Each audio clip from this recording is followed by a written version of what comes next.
Change takes time, growth takes work, but showing up every day is progress. This is the 365 Proof Podcast, where we share real stories, honest conversations, and practical insight from mental health experts, addiction specialists, and people living the message. If you're looking for guidance, inspiration, or real insight into recovery and purpose, you're in the right place. Hey, everybody. Welcome back to the 365 Proof Podcast by Defining Wellness. I'm your host, Daniel Phyfer. And I'm Courtney Milan, co-host. I'm Carly Caver. And today we are joined by Miss Tracey Trigg. Welcome to the studio. Thank you. Welcome, for having Tracy. Me. Thank you. Tracy has an incredible story that we're really excited to share, or for her to share with everybody. She met Carly how long ago?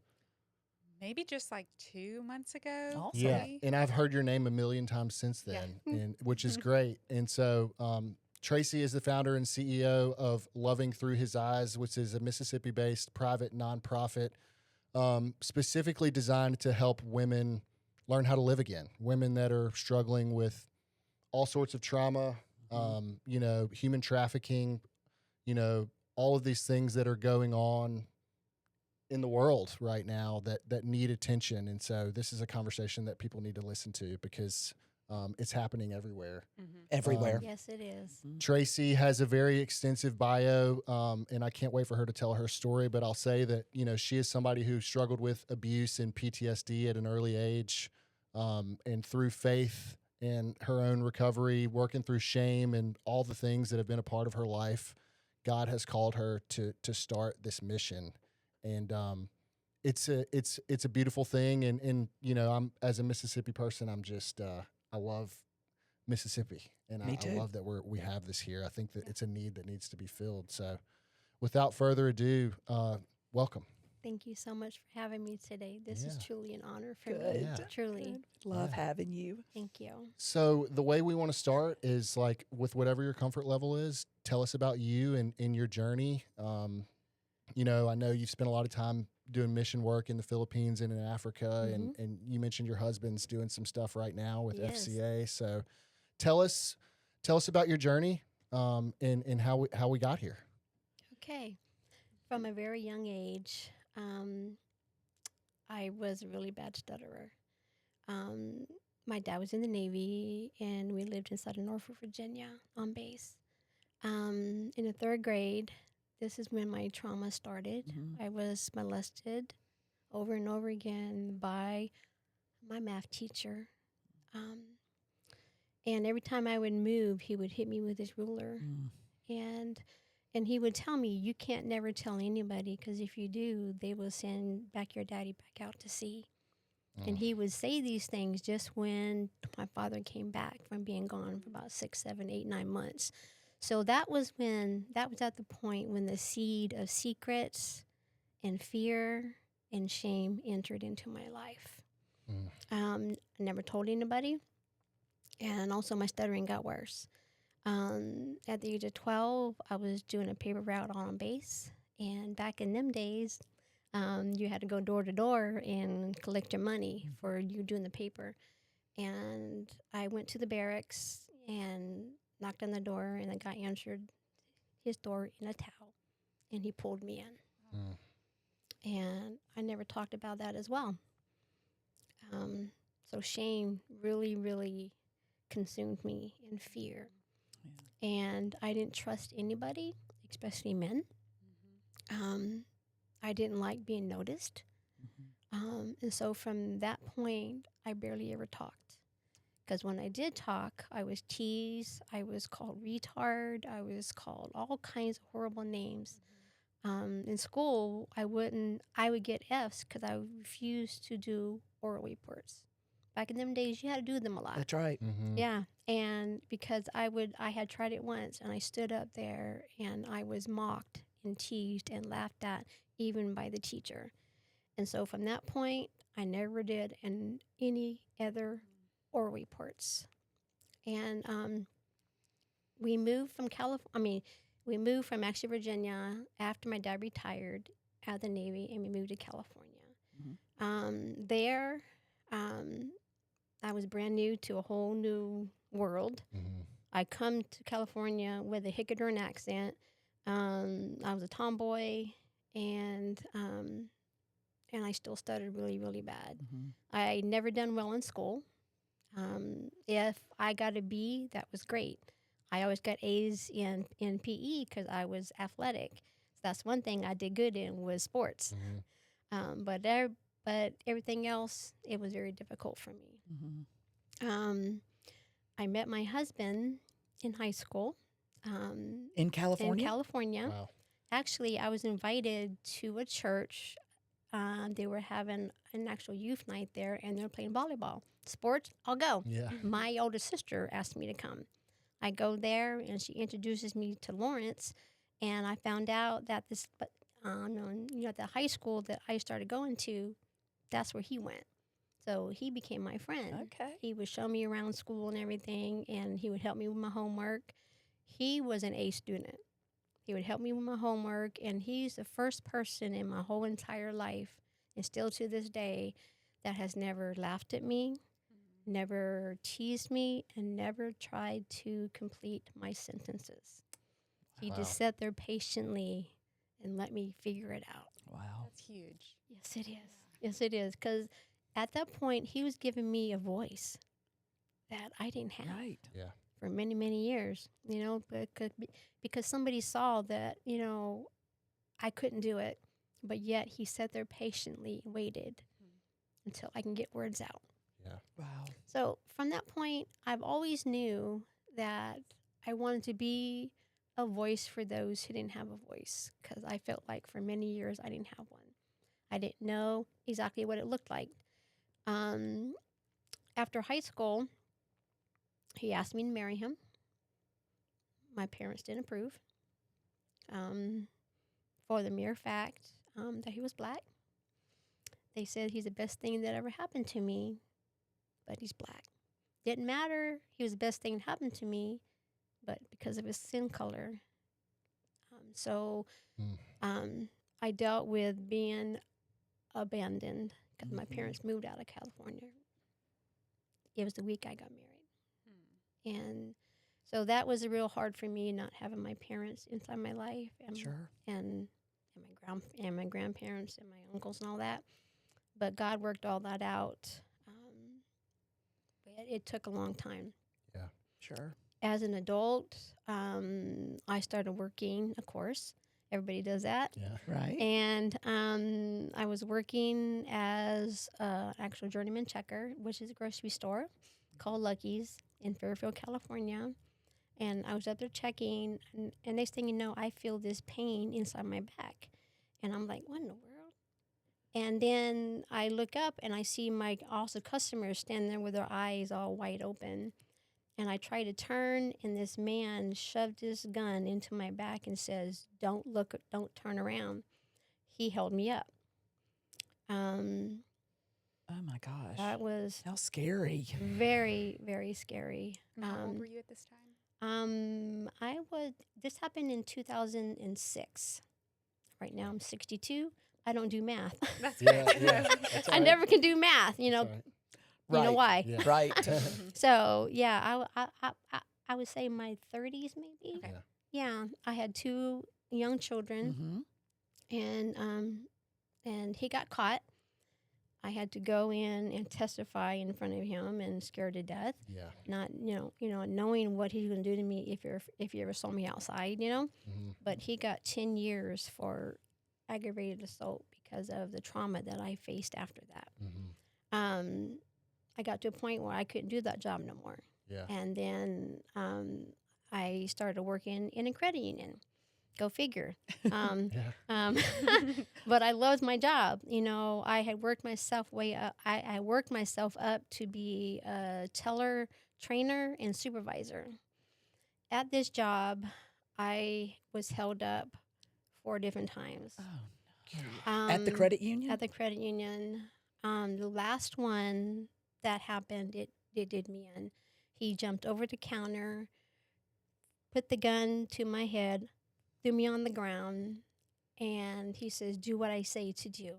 If not, I'm going to blow your brains out. Mm. And then he bent down and whispered in my ear, and he said to me, if I had time, I would do you right here. Oh my gosh. This man was never caught. So after that happened, I developed PTSD from all the robberies. It just has really shook me. I developed fibromyalgia, and I started gaining weight because I didn't want this man to recognize me because he liked how I looked. So I literally began let myself go, gained a lot of weight, lived in a dungeon in my own house, doors locked all the time, blinds always shut. My husband, he would come home and say to me, Tracy, we don't live in a dungeon. And but I didn't feel safe. Yeah. I could never, and I still to this day cannot have people come up from behind me. It freaks me out. And so yeah, that's all my trauma that I've been through. And so then depression entered my life, anxiety, fear, worry, self-doubt. I literally didn't know how to function. I was on so much medicine, trying to get a grips of my life, and that just made me worse. So yeah, I was pretty jacked up. How many kids did you have then? Two. Okay, two sons. Okay, yeah. gotcha. 2 boys. 2 boys. Thank God for your husband. Mm. What was your relationship like with God when all this was going on? I Were really you resentful or? I actually was not raised in church. The only time I ever heard his name was in a cuss word. My dad was a sailor and he was an alcoholic, and he cussed all the time. So I didn't have a relationship. I didn't know what that was. I knew about God, but I wasn't involved in church and stuff. Right. But yet, it's funny that you asked me that question because I literally screamed to God, why did you let all this stuff happen to me? From a child even to an adult. I said, why would you let this happen? I thought, I've heard all the stories of how you loved and how you're gracious and how you protect us. I said, where were you? Where were you? Right. And I literally heard him say to me, daughter, I was there. Each time I kept them from pulling that trigger. Whew, that hit me. I bet. That hit me. I didn't know much about God, but yet here he was protecting me all this time, and I had no clue. No clue. After that last event in living in the dungeon for a while, what was it that finally got you out of it? I had a friend in California that knew some of my struggles, and she asked me if I would come to celebrate recovery. And I said, I'm not a drug addict. I'm not alcoholic. And she says, Tracy, that's not what it's about. Yeah. It's all about any hurts, habits, or hangups that keep you from moving forward. And she said that this will help you with your trauma as well. So I went. And I thought, okay, this is like kind of weird, and then I did the 12-step. I just skated through it because I couldn't answer these questions. It was way too hard for me. Right. I wasn't ready. Right. And all this God stuff was all kind of new to me. And so I just wasn't ready for it. And so I did it again. And when I did it again, some also release started coming, some healing started coming, some revelation started coming. And at the end, I felt like, God has really transformed my life to a place where I can walk around and not in constant fear. Yes, I'm very aware of what's going on around me, and that drives my husband crazy. Right. But it's something I got to do for myself, course. 100%. And so I say to everybody that going to celebrate recovery literally changed my life. Because for years, I would think about suicide, not wanting to be here. I was hurting so much, and I didn't know how to get rid of this hurt. Right. And so celebrate recovery literally saved my life. Oh, my gosh. That's a Um, wonderful story. was the isolation. Yeah, so I've got two questions, and I'll start with this. Was there anything that you sought relief in? Maybe that was like how are you finding relief, or was there any relief before you got to Celebrate Recovery? What I did, that this may sound kind of weird, but I would go outside and pull weeds. That's not weird. Not weird at That's- all. That is therapy. That gave me such peace. And then we also have a Goldwing motorcycle. Oh, cool. And I would say, Lawrence, let's go for a ride. Yep. I would sit on the back of his. Thank you. I would sit on the back of his bike and just whew, Yeah. just breathe. Yeah. And so Let everything go going for just for a a few ride. minutes. Yes, going for a ride on the bike Mm. and looking at all the scenery and stuff Mhm. and pulling weeds. Yeah. That's what I did. Was I know isolation was a big piece of your story. It sounds like was that how important was that community piece at Celebrate Recovery? I mean, I can't. My experience with Alcoholics Anonymous, at least, is just the community piece. Mm. Really helped me a lot. I'm curious if that. Me as well. They yeah. are my forever Yeah. family. Good. Yeah, Forever family. Literally. yeah. When sorry to interrupt. Go ahead. I just want to point out while we were, you and I had a chance to walk around the facility and walk around the property, and there was somebody who yelled, "Tracy!" with their arms up, and Yes. y'all had Really? met. Randy. Yes, y'all met at Celebrate Recovery, Yes. Oh, correct? wow. Yes. Yeah. Out at the point. Yes. Yeah, we've got Yes. a lot of CR, specifically women that work here that are really Mhm. active in CR. Yeah. That's cool. Oh, that's Mhm. great. Did y'all tell her she was going to be on the podcast? No, Okay. not yet. So that'll Okay. be fun. It was just sweet to see Yeah, that. that's moment. awesome. Mm-hmm. That's amazing. Hmm. The isolation, the community, and the faith and spirituality and all the things. I mean, when did you decide? When did your mission work start? Like, were you still? Where in the timeline does that come in? I started doing mission work in 2009. Okay. I went to a church I'd never been to before. And, they have you fill out the form, all your stuff. And I put on there, I want to know about women's ministries and missions. Because I've always knew in my heart I was supposed to be doing some missions Mm-hmm. and being a voice for somebody. Like I said, I didn't know what it looked like. Right. And so soon after I filled that out, that week, Pastor Joan called me from Liberty Church. And she says, Tracy, I would love to talk with you. Can you come into my office? So I came into her office. I was telling her all about me and my heart for women and children. And she sat there and said to me that she was wondering why God kept telling her to don't close off, having somebody else come in, because there's one person out there who is supposed to be on this team. Mind you, I've never been to that church. And here I am with the pastor's wife, and next thing you know, I'm on the team Wow. going to Liberia Wow. in 2009. Wow. And were you still in California then? Yes. Okay. Yes. Okay, gotcha. And it was so God, because like I said, I had fibromyalgia Yeah. really bad. I couldn't do things with my arms. I couldn't lift them up. I couldn't do my own hair. I had friends come over and do my hair for me and stuff. And they gave me the task of doing puppets. Never done puppets in my Lots of life. hands, Of lots course And they they're like big puppets like this. And I had to have my arms up, and I'm saying, Lord, how am I going to do this? I can't hold my arms up because of the pain.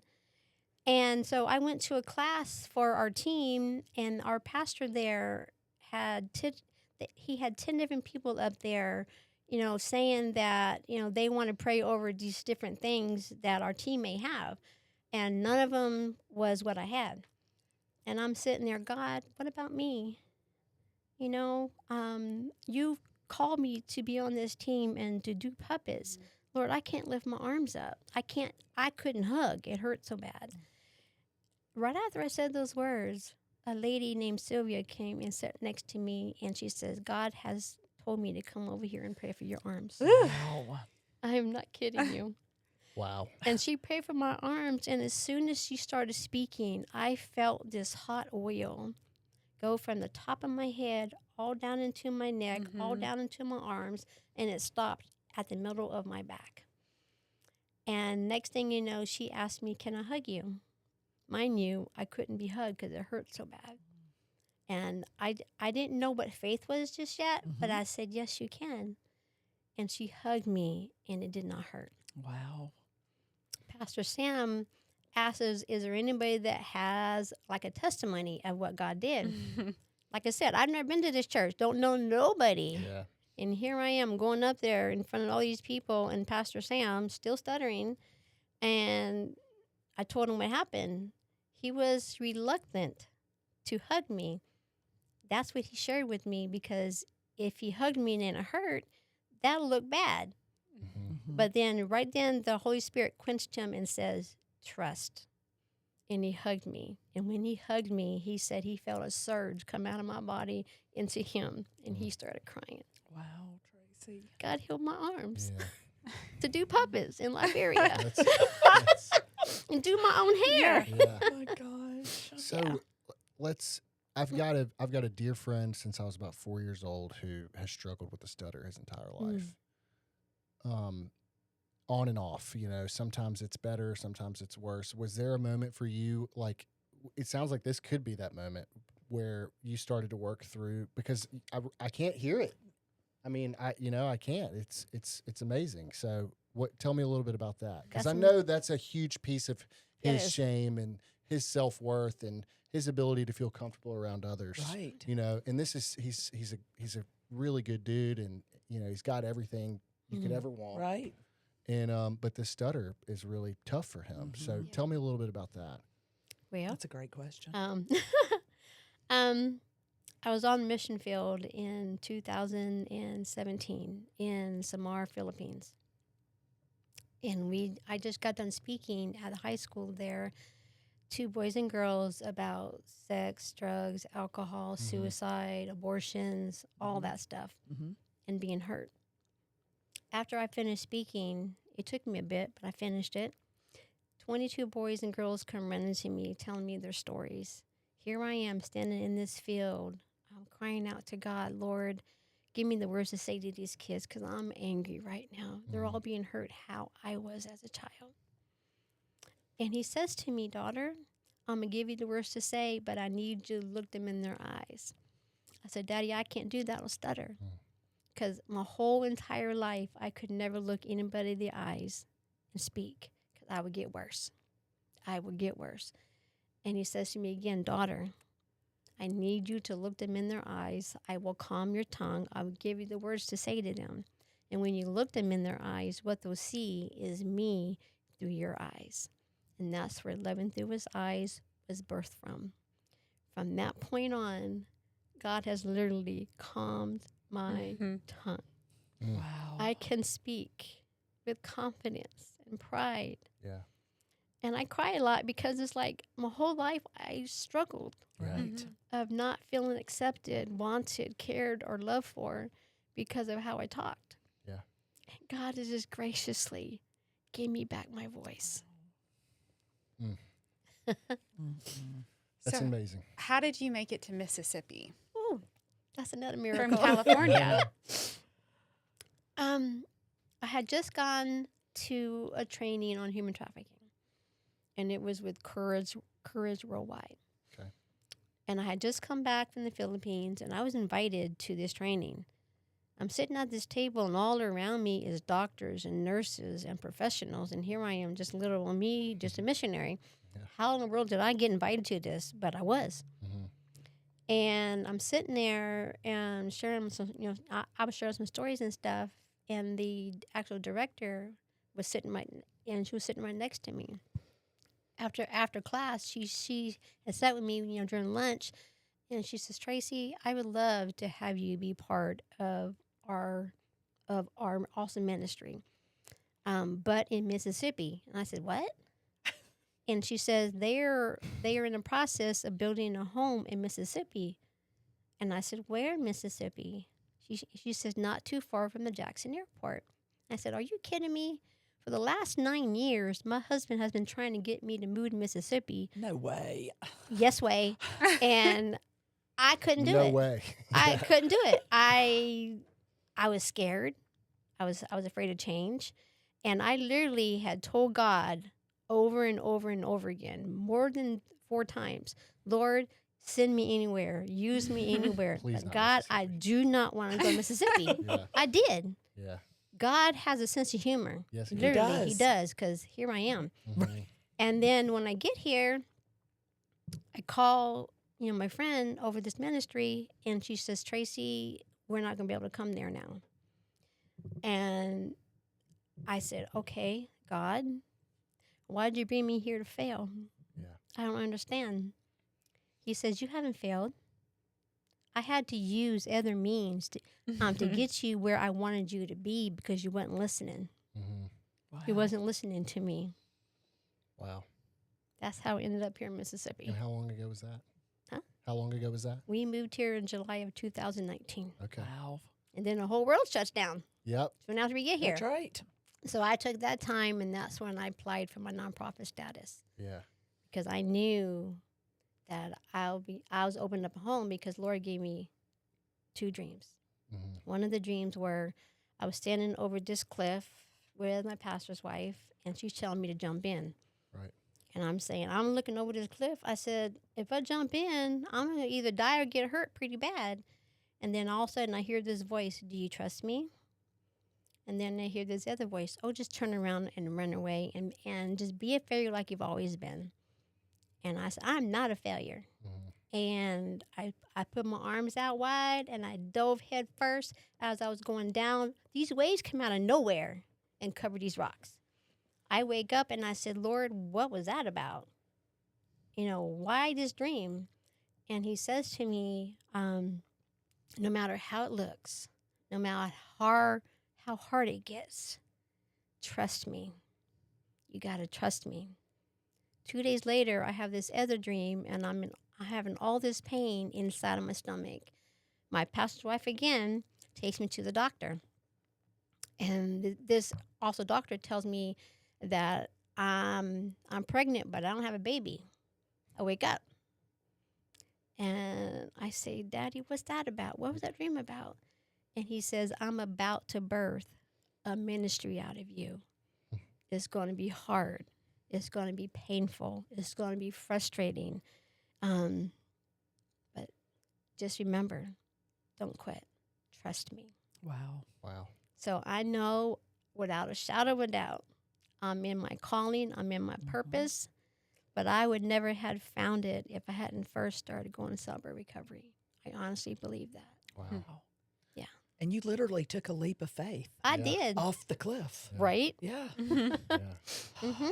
Wow. I also want to point out that what a testament to your patience and your hard work, because so many things were, I know we just got a quick snapshot of the past 20 years, but from you having that, looking into those kids' eyes and speaking to them, all of these other things taking place, you knew it was there, you were continuing to work for it or towards it for the Lord, but the patience knowing that the doors will open when they're supposed to open, Correct. kind of thing. So Correct. amazing. Thank you. Yes. What have you learned, transitioning to the women that you serve and will continue to serve? What have you learned about human trafficking in Mississippi specifically, or where are we as a state? I'm sure we could go down this rabbit hole for a long time, but Yes. I'm curious, and I think that again, I've seen a push over the last handful of years that this has had more publicity. People are talking about it more. Mhm. I don't think people realize that Mississippi is such a hub, central Yeah. Yes. Mississippi.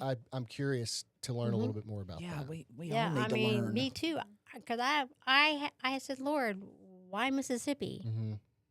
I would come here sometimes during the summer with my husband because his dad was born and raised here.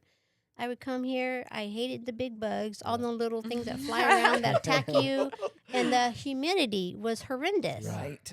But I liked the food, Mm-hmm. and I'd go back home to California, and I lived back in my dungeon. Right. And so I said, Lord, why here? And it's because Mississippi is literally a hot spot because of the corridors of 20 and 55. Mm-hmm. They are constantly trafficking up these highways, Georgia, Alabama, Tennessee, Texas, and Wow. also Louisiana. I didn't know that. Yeah. God did. Mm-hmm. So that's why Mississippi, why he sent me here to do this purpose. And there has been, women that have been rescued out of Forest, Mhm. out of Jackson, out of Mendenhall, out of Pearl, just within the last year. Yeah. So it's literally right in our back door, literally. Are there any initiatives going on with law enforcement that are, do we have the resources specifically targeting this stuff? Yes, actually, Lynn Finch, Yeah. our Attorney General, has a task force of all kinds of officers and clinicians and you name it, they have it. And they are the ones that are going in and, finding these women through online chats and all that stuff. And also by, actually people being aware and calling. Yeah. So, yes, there's been a lot going on with that. Is there a Good. specific age group that you feel like it gets targeted more so than others? Right now, it's children. Yeah. Children. I Mhm. mean, I worked with children ages 2 to 12 in the Philippines that have been Mhm. trafficked. 2 to 12. What are some things that we can look? How do we become more aware? Yeah, where are they most susceptible, I guess would be the question. Online, for one. Yeah, for sure. That's the number one place is online. And so the parents need to really watch their children because they are actually getting them in games. Yeah. Right. Yes. Games, Heard a lot literally about that. games, Yeah. and so online stuff.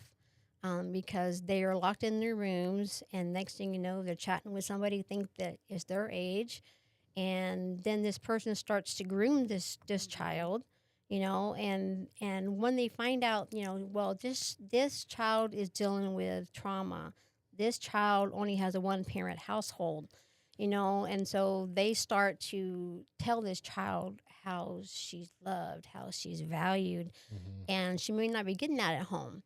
And she starts They're to trust this vulnerable. person. Yeah, Mhm. very vulnerable. Yeah. And also, at schools, Yeah. they're Right. they're in the junior highs, the high schools, the colleges right now. There is people out there that are like, I call them spotters, but I know there's another term for them. Mhm. But it's just people that look and engage, and they watch women and children and teenagers. And watch their actions, and if they're by themselves a lot, if they talk to them and don't do eye contact with them, if they're very shy, they look depressed, they will start going in there and be their friend. And Right. next thing you know, they're snatched up. Recruiting them. Correct. Yeah. Correct. Yeah. Oh Mhm. my gosh. Yeah. Mm. What percentage, and I guess it's not specific to the adults, addiction is a part of everyone's life at this point, it seems. Are you finding that addiction is a piece of these people's stories before or after or both? Because I could imagine the trauma, the isolation, the, living in that daily. I could see somebody Self-medicating. self-medicating, trying to escape. Correct. Or is there a percentage of people before that are involved in addiction and hanging around the wrong people, and then they find themselves in these cycles? I mean, I would imagine it's both, but I'm curious. It's all the above. Yeah. There are some, that are in the wrong place at the wrong time, and they trust the wrong person. Inside the Philippines, they would like literally offer them jobs. Yeah. That's Literally how they would lure them. Correct, by Right. jobs. And they want to work. Yes, they Yeah. do, because they're so poor there. Right. And here's an opportunity. This is it. Here is an American coming here offering me a job. Yeah. And next thing you know, it's not a job. Yeah. And they literally they actually get them hooked on drugs and alcohol. Mhm. And then you have the ones that, because of trauma before, they start doing drugs and alcohol, or whatever. So it's both of them, those that have been clean and those that have not, because those that have had trauma, they are trying to numb all this pain Right. and trauma that they have, and it literally is so backwards. Yeah. How somebody gets involved in drugs and alcohol and all that kind of stuff, it's because of the lies that they've been told. Yeah. This will help you. Mm-hmm. This will calm you down, kind of thing. Yeah. And Or you're and tired, take this. Yeah. Correct. Mm-hmm. Correct. Is Unbelievable. this domestic? I mean, are we seeing people coming in from other countries being trafficked into America? Are you seeing more just within the United States? I mean, what? It used to be them coming in. Mm-hmm. Now is very domestic. Yeah. Because people are seeing how much money they can make. Yeah. I mean, literally. Yeah. It's just really sad, that we have come to know that this society, that there's men and women out there that would prey on children and women and teenagers to make money. Yeah. It's Big money. It's a business. It's billions of dollars Mhm. business. Yeah. Yes. Unbelievable. Yes. Yeah. It's I know that it's been a hot topic nationally and with a Yeah. lot of stuff going on with some very powerful people. It's Yes. terrifying. I mean, I've got 2 kids. Carly's got 2 kids. Courtney's got 2 kids. Mhm. You've got 2 kids. It's like, just protecting them. Where's the balance in protecting our children and letting them have a little bit of freedom? Right. I'm so thankful for what I do Mhm. career-wise, because it's given me an opportunity to talk to the boys about drugs and alcohol, but also about, I will just flat out show them a video of someone giving their testimony about these games and how predators are getting into these games and things like that. So I'm trying to give them age-appropriate Right. information so that this is why you can't play Roblox. Yeah, I'm so for sure. sorry. Right. This is It's funny that you mentioned that game, because 2 years ago I bought those cards for my grandsons. Mm-hmm. Didn't know that it was something like that. It's a kid's game. Yeah. And next thing I know, I'm in Hawaii, because all my kids and grandkids all live in Hawaii. And I go into my also grandson's bedroom, and I hear him talking as he's playing this game. I said, "Who are you talking to?" He says, "My friend." I said, "What friend?" I said, "Hang up right now." Yeah. Mm-hmm. And I let my son know, hey, this is happening, and I don't want him being groomed, Right. and so he stopped all that. So Good. yeah, that's very huge, those Yeah. games, Mhm. very huge. I know right now, and I want to get to the needs of what you have going on at the actual house that you have. Mm-hmm. But when you are accepting a woman who comes to you, what does that look like for her as she is going through your program in your ministry? What it looks like is we will have a home that's going to be filled with love, peace, and grace. God is going to be at the center of it. Mm-hmm. This will be a home where they can finally be themselves. No kind of judgment at all. No condemnation. This will be a place where piece by piece, little by little, they can regain their own identities, their own voices back through different programs. We're going to have art therapy, dance therapy, and some of the ballerinas from Ballet Magnificat will be coming in and doing, dance therapy for the women. And of course, we'll have trauma therapy. Sure. And we'll have equine therapy with Great. Soul Shine, with Soul Shine. Gosh. That's a hard one. Soul Shines Ministries. Okay. Yes. Soul Shines Ministries. Okay. And then we're going to have some goats and some chickens. And me being from California, don't know nothing about that. That's So all right. I'm be calling Carly all can my, help you. all my Mississippi friends to help me with that in that area. right. Yeah. And Oh, we're I'm gonna sure they're everywhere. and Yeah. we're gonna have a garden and all that kind of stuff. Oh, So we can grow our own fruits and vegetables. I just had some trees donated to us, plum trees, Oh, nice. blueberry trees. I thought they grew on a bush, but these are like trees. Oh, Yeah, but they hang low kind of thing. okay. And some fig trees. I don't like figs, but Yeah. I'm sure they do or Yeah. will. Fig jam. I don't like figs, but fig jam is where it's at. And they'll be safe. Yes. Yeah. Yes, we're on 12 beautiful acres. Oh, it's on awesome. 12. Okay, I was going We're to on ask. 12 beautiful acres in Simpson County. Okay.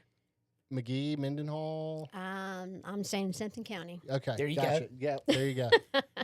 Very good. Yeah. What about reintegration back into outside of the house? What about reintegration back into work? I mean, will there be? I'm sure there will be some structure and some yes. accountability around all that stuff. Yes, we will have different stages. The first stage is getting them to open up Mm-hmm. and just get some of that trauma taken care of. Right. And then we'll have either celebrate recovery or it's called regeneration, Yes. which is a 12-step program as well. I'm actually doing that right now because I want to see what it's like. It's a beautiful program. Awesome. Great. So we'll have those as well. And I just lost my thought. It's okay. We all do. Yep. Reintegration, work, Okay, things like thank that. you. Yeah. And so, once they get through all the programs and we see them progressing Mhm. forward and stuff, and plus they'll be able to get their GEDs and all that stuff Oh, and go great. to college That's great. if they so desire. And we'll be doing mission work locally, going different places. Like we will go all things new ministries as well to serve in those ministries. And so our program is for up to 2 years. They can stay for up to 2 years. That's great. And after the first year of them being there, then we will give them an opportunity to go work somewhere. And so they'll have an opportunity to earn their own money, kind of thing. Right. And we're gonna have women come in there, show them how to cook, have cooking classes, Life skills, yeah. life skills teaching, them how to crochet, how to sew, how to clean, how to do laundry, all that kind of Yeah, stuff. Yeah. it's important. Yes, Very very important. important. So yeah, That's incredible. That's great. So, And I'm glad it's a long term. it is. It Yeah. is. Instead of 90 days. Thanks. Yeah. Good No. luck. Not with this trauma. That's not enough time. yeah, No, it's yeah, not. I Not agree. enough time. And then after about 5 years, our goal is to have a second house built on the back side of the property. For these women can move that actually graduate, they can move into there and have like what's it called, assisted living? No, Independent? independent. Yeah, there you go. There you go. Have that there, Right. and That's great. and be able to do stuff on their own. Yeah. And then if they want to come back and serve in the ministry, That that would would be a be- great gift. They can help Absolutely. they can help the Correct. new women and Correct. yeah, that Share experience, strengthen Correct. hope. phase system, that phase long-term system, I mean, it just Yeah. it works. It Mhm. works. It really Regardless does. whether it's for this specific situation or for treatment. I Right. mean, Mhm. it works. So ideally, where are they coming out of institutions? I mean, I guess give me the ideal person who you would serve. I know you would take anybody. I'm sure Yeah. that needs it, right? But like, Yeah. And how do we get I them hate to you? say ideal as that. I Yeah. maybe that's not the right word, but who would be a good fit for you for your program? Well, a good fit is a lady that truly wants to be saved. Yeah. We're not going to force anybody to come there. Right. Mm-hmm. And it has to be their choice. Mhm.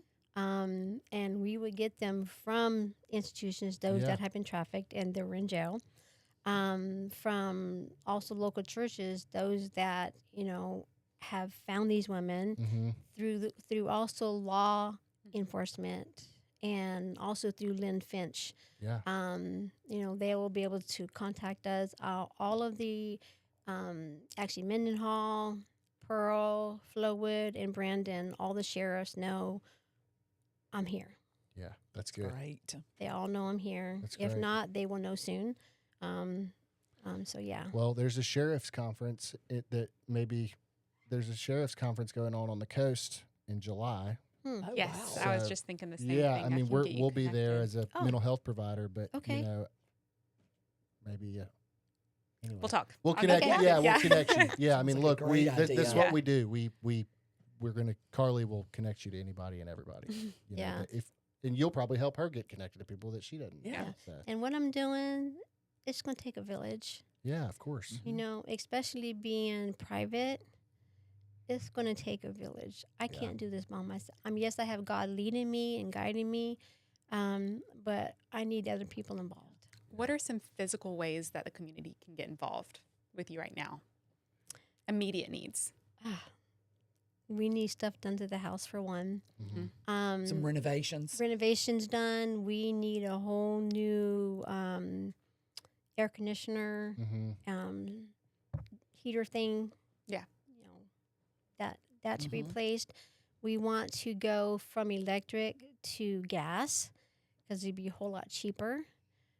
So somebody that's in that field wants to, come out there and do that for us. That would be awesome. Okay. It's just we need a lot of needs for the house to get it renovated. Okay. We need to connect her with business owners. Well, I was about to say, Tracy, we've talked, and if there's any business owner that is listening right now that wants to go put in new floors and write it off as a tax deduction, Correct. that is a great option. Yes, So, it is. And I have an area out there. I call it the barn, but it's not a barn. And I wanted to have this expanded and enclosed in, air conditioned and all that. I want some rooms in there, but I want a huge space because this space is going to be used for our dance therapy and art therapy Yeah. and trauma therapy. And so if there's any contractors out there that want to Yeah. come in there and just build this for us, that would be such a huge blessing for us because this is where I want to have those programs at. Yeah. But I need help. Yeah. Like the rec hall. There you go. Yeah. There you go. Recreation hall. Yes. I love the idea of dance therapy. Yeah. That's Love awesome. that. That's really cool. that can be one of the most moving things. I got to see my 9-year-old recently freely dance, and he is typically more reserved, but was just getting it for a straight hour at this festival, not caring who was around, and to see the joy radiating from him I love with that was so sweet. Oh. And just moving your body Mm-hmm. and feeling it. And Right. Yeah. Wow. That's great. My wheels are spinning. She's looking Yeah. at me like that. I'm like, what do we need to do? Who do we know? Right, What do we know? right. You know? Tracy- Connections. Yeah. well, that it takes such a community, and It I've does. only been in this field for almost 2 years now, but I'm so grateful for all of these individuals who I've met in the community that I know not everyone can fill every role or every need, meet every need. So there are so many different people out there who want to help, and I know to reach out to this person for this reason and this person for that reason. And it's just really neat to see there are so many individuals in central Mississippi alone who truly have the desire to help without needing anything back. But just to see that heart, it's really uplifting. Yes, it is. So. It is. And that's what I want. Yeah. I would love to have churches get involved, Yeah. and have their ladies come out there and just love on these women, Yeah. Right. Come speak. Come. yes. Anything. Yes, yes. But yes, we need contractors. We need people that know how to do stuff because we can't open yet. Right. Well, lots of these businesses that you have needs for, I know they have some initiatives where they give back to the community, and I think we just need to get you in front of them. I'm motivated. I'm leaving. I'll leave this conversation motivated to make some phone Me calls too. for sure. That's awesome. Thank you. If there is a listener out there, and I'm going to kind of get deep for just a second, but if there's a listener out there who maybe they're struggling right now in an abusive relationship, or they're struggling with a professor at college or something like that, where can they go? What is something that they can do to discreetly get help and know that there are people they can reach out to? Like, what can they do to get out of that right now? First thing that they need to do is to recognize they're in that, Yeah. you know, and have the courage to speak up about it. Mm-hmm. Because when that happens to them, the shame comes Mhm. on them, and they don't want to talk about it. They don't want to, hurt somebody's feelings, or they take on that blame. Right. And so I would encourage these ladies or boys, Mm-hmm. because it happens to both, to find somebody that they trust. Me coming up, I didn't feel like I had anybody that I trusted. Right.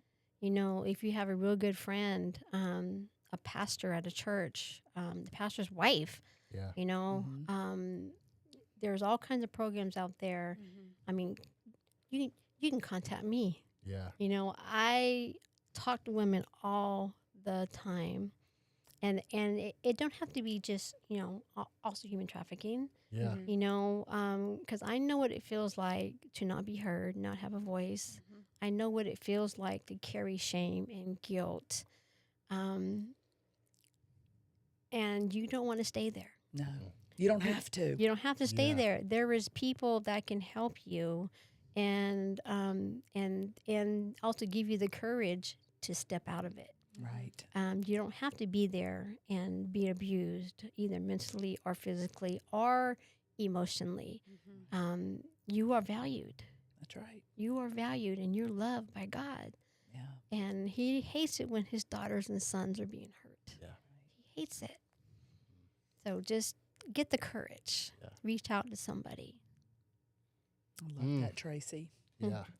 I'd like to put some of whatever information you'd be willing to give along with when we release this podcast. Yeah. so Yeah. that For sure. We'll tag whatever, do whatever, and Okay. get everybody connected. But I think I really appreciate you coming in here. Being so vulnerable. Thank you. I am Thank you. a firm believer in lived experience and sharing that. I believe that God has called me to do that in a way as well in my life. And so I really just appreciate that. And I think the lived experience piece, and just, I'm thinking about my kids, and just, I think being vigilant and being aware, and educating our community is really what the whole point of this podcast is. And I think that we've done that today. Yeah. So I think so too. thank you so much. Thank you. Thank I'm you, excited Tracy. to have this conversation a year from now and see. Yeah. Me And too. see where you Me are. too. Yeah. Yes. Yeah. Great. Yes. So, thank you. Thank you for having All right. me today. Talk to y'all soon. Thanks.